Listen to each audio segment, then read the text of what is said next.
บายดีกันบ้านเด็กพี่น้องมากินตำซั่วนำกันตำซั่วหรือว่าตำมั่วนี่ล่ะโดนเติบบ่ได้กินกว่าอาบน้ำแปรงองค์ทรงเครื่องเรียบร้อย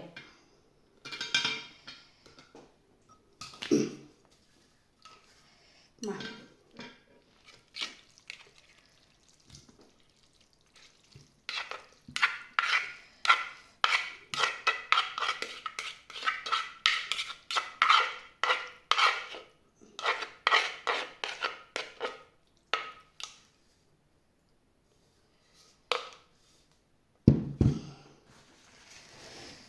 ไปใส่แล้วย่านแต่มันน้อยใส่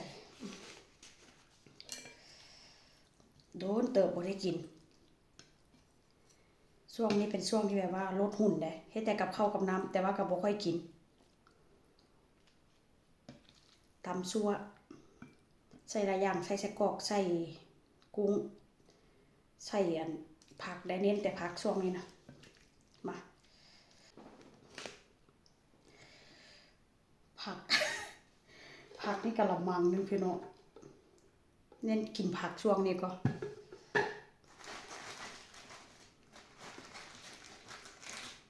ช่วงนี้ก็กินอยู่แต่ว่าก็สิเน้นผักเด้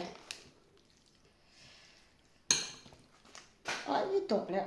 พี่น้องมาแซ่บๆนำกัน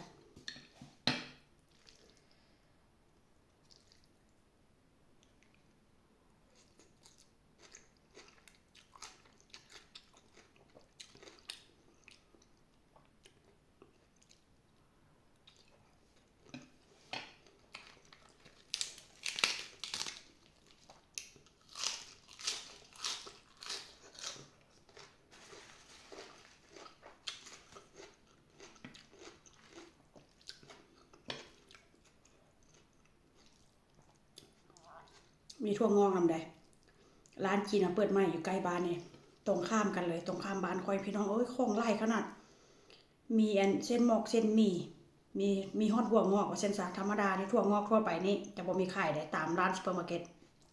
มีแต่แบบดองร้านตรงข้ามบ้านนี่โอ้ยมีของหลายขนาดเป็นร้านจีน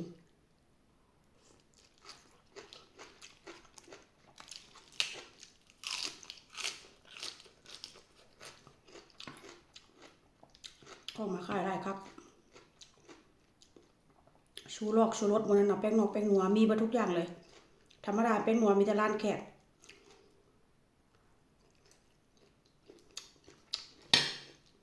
แล้วนี่มีทุกอย่าง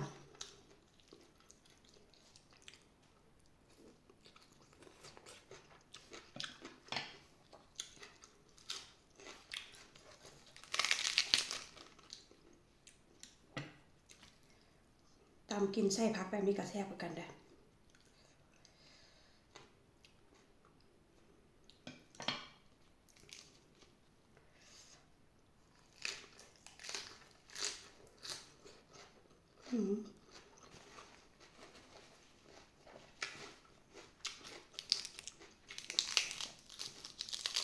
ผักนี้ก็หวานป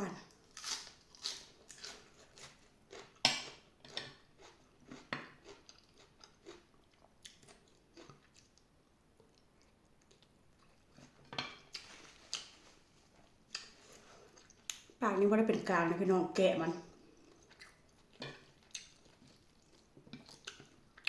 อยู่ดีจะแกะปากตัวเองนี่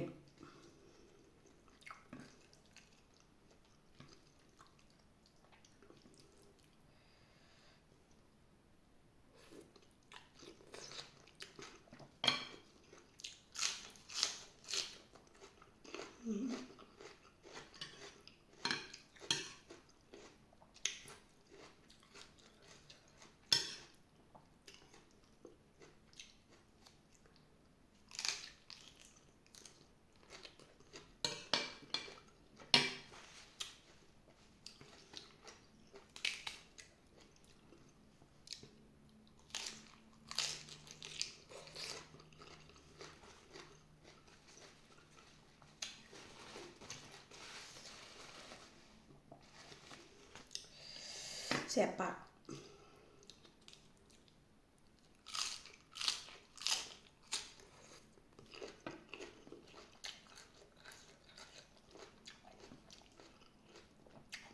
ส่ทอดบักถั่วแป๊บเลยแล้วก็กะหล่ำ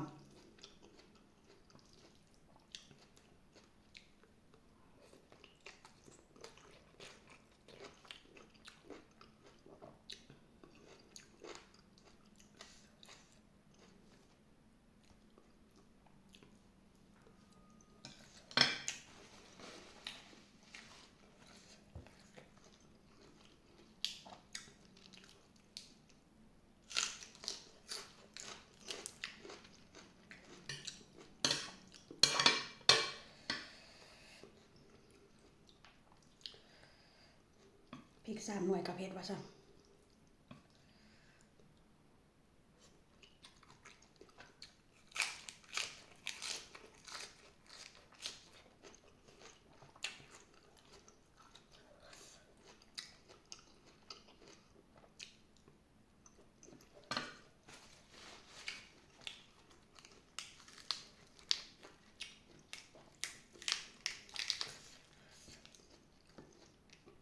มื้อหน้าก็สิตำน้อยลงก็สิกินผักหลายกว่านี้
แซ่บอยู่เด้อเฮ็ดว่าก็ได้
กินเดึกได้แต่ว่าก็ต้องกินแบบว่าผักหลายๆใส่เส้นน้อยๆผักหลายๆ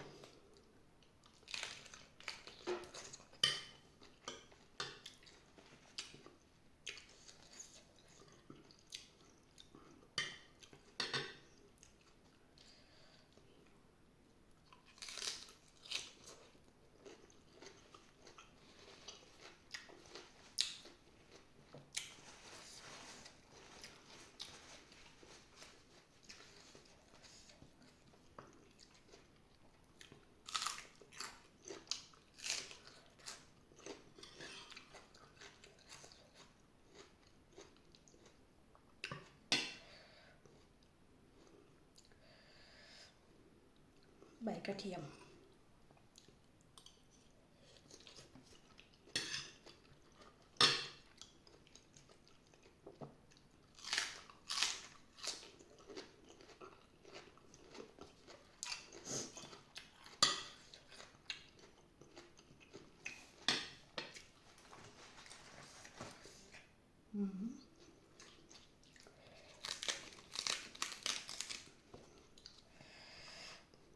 เผ็ดขนาดเลยน้ำมูกกระย้อย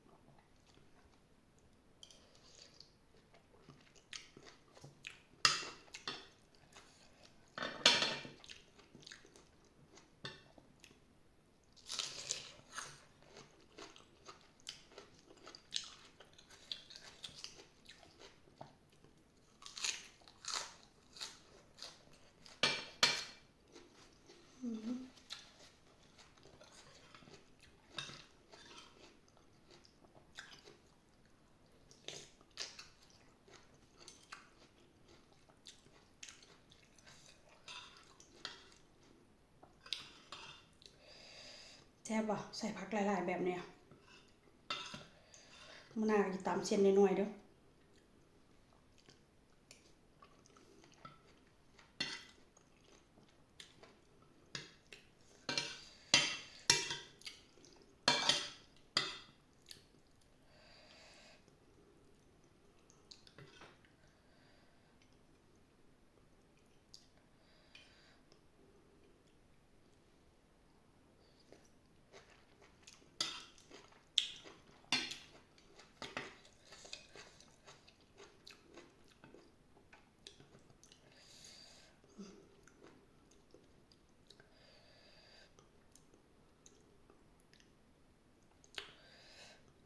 เขือเทศนี่ก็ใส่แต่ว่าบ่ค่อยกิน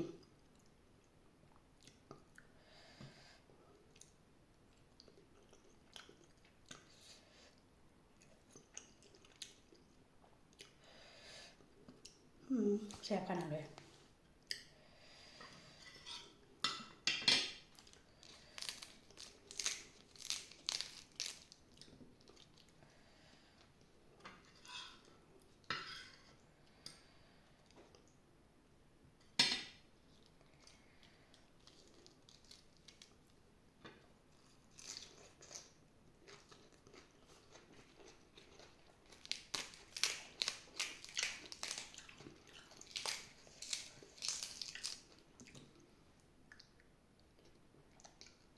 หมูย้อยเผ็ดหลาย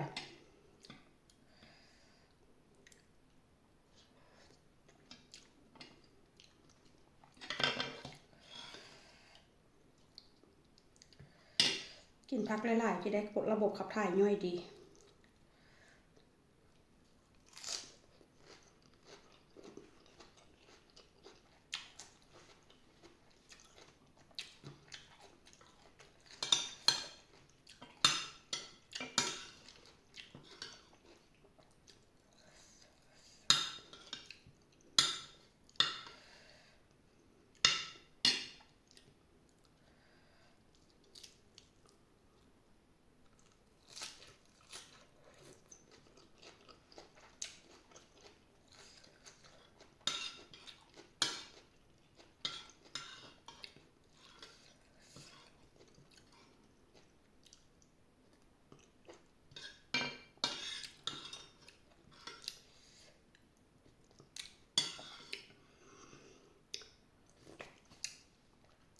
แซ่บคักเลยพี่น้อง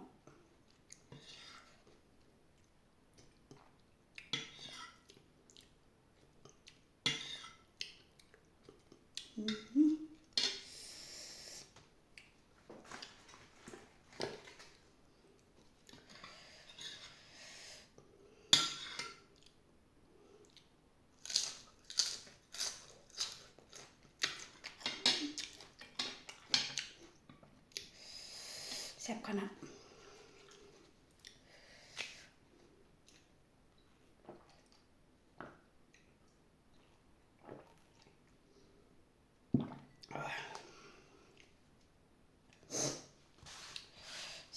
พี่น้องไปแล้วอำลาพาจากแล้วจะไปนั่งจากน้อยแล้วก็จะแปรงฟันเข้านอนเปลี่ยนเสื้อผ้าแล้วก็เข้านอนไปแล้วอำลาพาจากเด้อโดนเติมแล้วบ่ได้มากินให้เบิ่งไปแล้วมื้อนี้นะบ๊ายบายสบายดีเด้อบ๊ายบาย